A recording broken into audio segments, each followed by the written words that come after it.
Alright guys, back here with another video, and this time we're going to be going over my Super Saiyan God Xeno Trunks deck, and I was really excited for this one when it was first announced during Nationals, and I do want to give some honorary mention cards that you can play in this deck as well, and most of this deck is extremely budget, and I will give a few budget alternatives, and because I think the only really expensive card is the Secret Rare, but there are different secret rares you can play in this deck that aren't bad. I just want to make sure that you guys know that this is probably one of your better budget options. And for all of you new players, this is mostly a set 16 deck and Mythic Booster based deck, which is awesome for most of the people that just got in since Mythic Booster. But before we get into it, I want to make sure you guys know about the case tournament that's going on in my new Discord for the YouTube channel. We're doing a case tournament on April 2nd at 2 p.m. Eastern Time.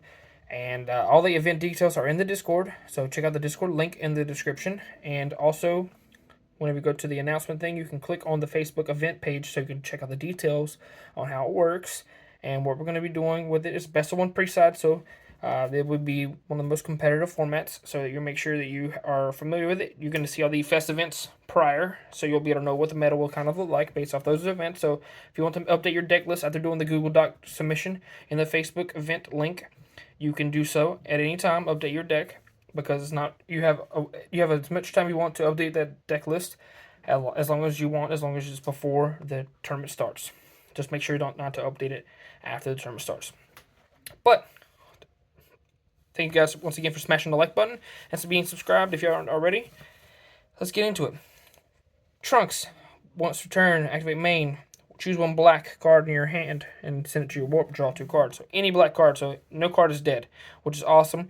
When left is at 4 or less, or there are 5 or more black Saiyans in your warp, you may draw one card and switch one card from your energy active mode and flip this card over. Really strong awakening effect, and it doesn't require him to attack. So on turn 1, you get to generate advantage, which is really strong. On the backside, this is awesome because he's a blocker leader, which is interesting. Probably not that common because you want to use this effect to attack, but if you have a way to restand your leader on your opponent's turn, you get to do so when they try to attack your unison to block it, which is really cool. So make sure that they can't just stall you out by attacking your unison. But when he attacks, you draw one card and send one. I say draw two cards and send one black card from your hand to the warp. It doesn't even have to be a black card, one card. So if you splash in like Champa or whatever, you can and warp it if it's dead at the time.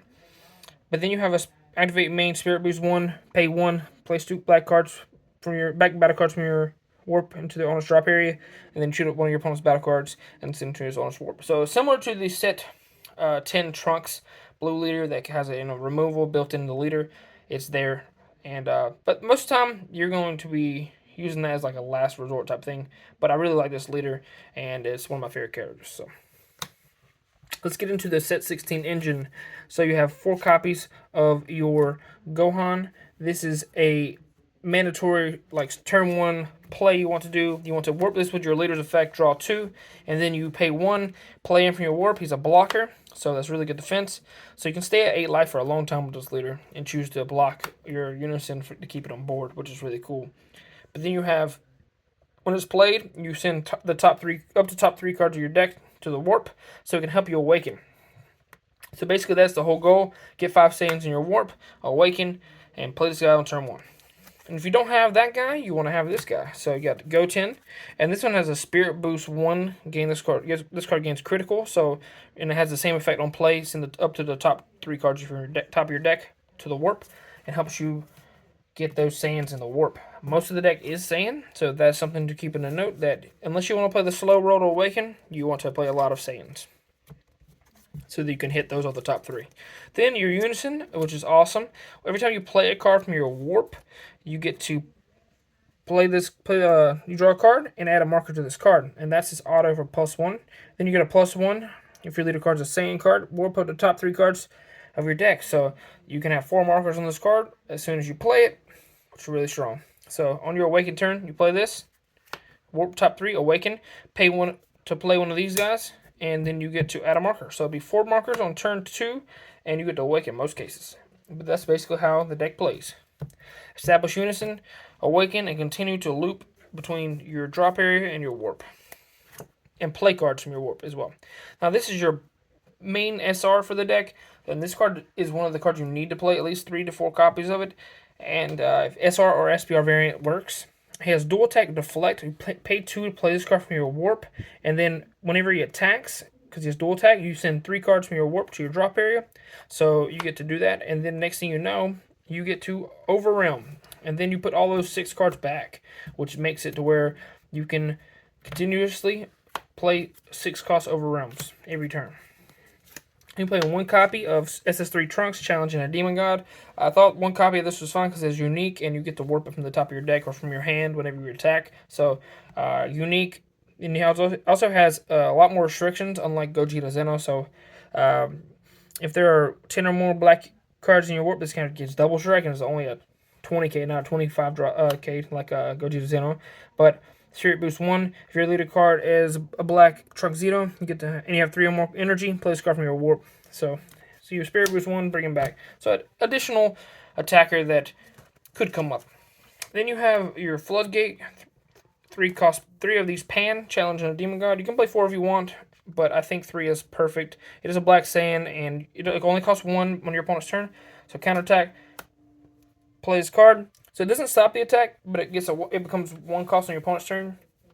And then you're basically having a topo on your opponent's turn, but they send them to choose 2 cards in your opponent's hand and discard 2 whenever they attack. So that's the only. It's basically a topo clone. Just needs to be 1 cost, and it's a 5k, not a 20k battle card. 4 Sengoku True Fighting Spirit. This is having a errata now to where it has unique, but that doesn't really matter. You're mainly playing this card as on the field once at a time, or you're going to use these as fodder for Gogeta Zeno, but it taxes your opponent every time they activate counterattack once per turn. They have the warp 1 card in their hand to activate counters, so it's really good whenever you're playing an aggro deck. Then you have 1 True Fighting Spirit Vegeta. You could play a second copy of this if you'd like, but I don't think it's really necessary. It's basically the same thing, but for untapping. So if you're playing Best of 1 pre-side, you side more copies of it against blue. 4 of your super combo that just happens to be a Vegeta Zeno, so you can fusion for Gogeta Zeno. This is a bottom deck, draw 2. When you're 4 less life. Then you have your Gogeta Zenos. This is a super good, like a threat that you can play mid-game, and allowing you to get this back off of your Beyond Limits is really nice. So because it's like black Saiyan that you can recycle with this, and your goal is to play 6 cost overrealms really over and over. So you can play 3 copies of this if you would like, but I think 4 is great because you really do want to see your 6 cost overrealms. So, and this also has removal built in, so it makes it where you don't have to use that leader effect that often. Then you have 4 Fighting Its Fate. We got 2 different arts. Fun stuff. Mythic Booster, reprinting this card, made this very accessible for everybody, even in the regular foil rare slot. And then you can get the pretty ones for like literally a couple bucks, which is really cool. And then basically this is a dual attack 25k finisher, so it allows you to be played really easily off your SR Trunks after you put your cards back in your drop, which is you warp from the top of the deck, and then you recycle the cards from your warp to your drop, so you can overwhelm and put them back in the warp. Then you got 1 Mass Saiyan Brainwash No More. This is a tech one of, I think this is a control your deck, and your opponent's going to try to push in for game whenever they can, and if they can't get there, or they attempt to get there, you can just make it to where that triple strike or double strike goes to 1 damage, which is really good. Especially since this is a Saiyan, it doesn't hurt to have it as a one of. Then you got 3 supporting the Dark Empire. This is a new black Testing the Opposition clone. If you haven't seen it already, this card gave black decks and access to a token blocker negate when you're at 5 or less life, which is awesome for free. And then you have 2 copies of the new extra card, Realm of the Gods, Crimson Heroes Strike. This is equivalent to the iconic attack rare Majin Buu's Extinction attack, except for it has removal if it's your turn. So it's really cool because it says choose one of your opponent's battle cards with energy cost greater than their energy. Yeah, so you basically, if they play a big threat early, and you send it to their warp. It's a really nice removal. Then you have 2 Super Kamehameha. So Mythic Booster allowing this card to get reprinted, and it was really nice as well because if you did, well, in an alt art that is. But most people have access to these cards because they open Mythic Booster. So make sure to have these in your black decks. It basically stops the 3 cost or lowers being played by taking a life or paying a 1, but you have to be at 4 or less life. So keep that in mind when you're playing this card. That if you're not 4 or less life, then you won't be able to resolve this effect. And there's a lot of times when I say you literally get stuck at 7 or 8 life when you're playing this deck. If your opponent, you have to like restand to block if they swing at your unison. But if they know that's the case, they'll just swing at your battle cards. And then your secret rare slot. This is the part where it can differ based on what you have access to. Most of the deck is very, very cheap and accessible. It's either a Mythic Booster or set 16. And then you have some reprints inside of the Anniversary box as well for the Super Combo. But if you don't have Pan, this is a Black Saiyan, so it fits the theme. Free counterattack. If you have if there's 4 more battle cards on the field between both of us, this makes it where your opponent can't attack with battle cards return, and he can steal something after it attacks. Really cool. But you can play the new Secret Rare, Supreme Kai Time, or the old Secret Rare, Supreme Kai Time, or Rebellu. Rebellu is very cheap right now, I do believe. Last I checked, it was like $45. It kind of fits on theme with the deck. You pay 2 and you get to play stuff from your warp. And basically it allows you to play Fighting Its Fates from your warp, which is not bad. So if you don't have access to any of these 3, you can play that. Or you can play Heroine's Lineage. It's not a bad option, but I think Rebellu would be the better option if you want to play something that will help you win the game because you drew it, basically.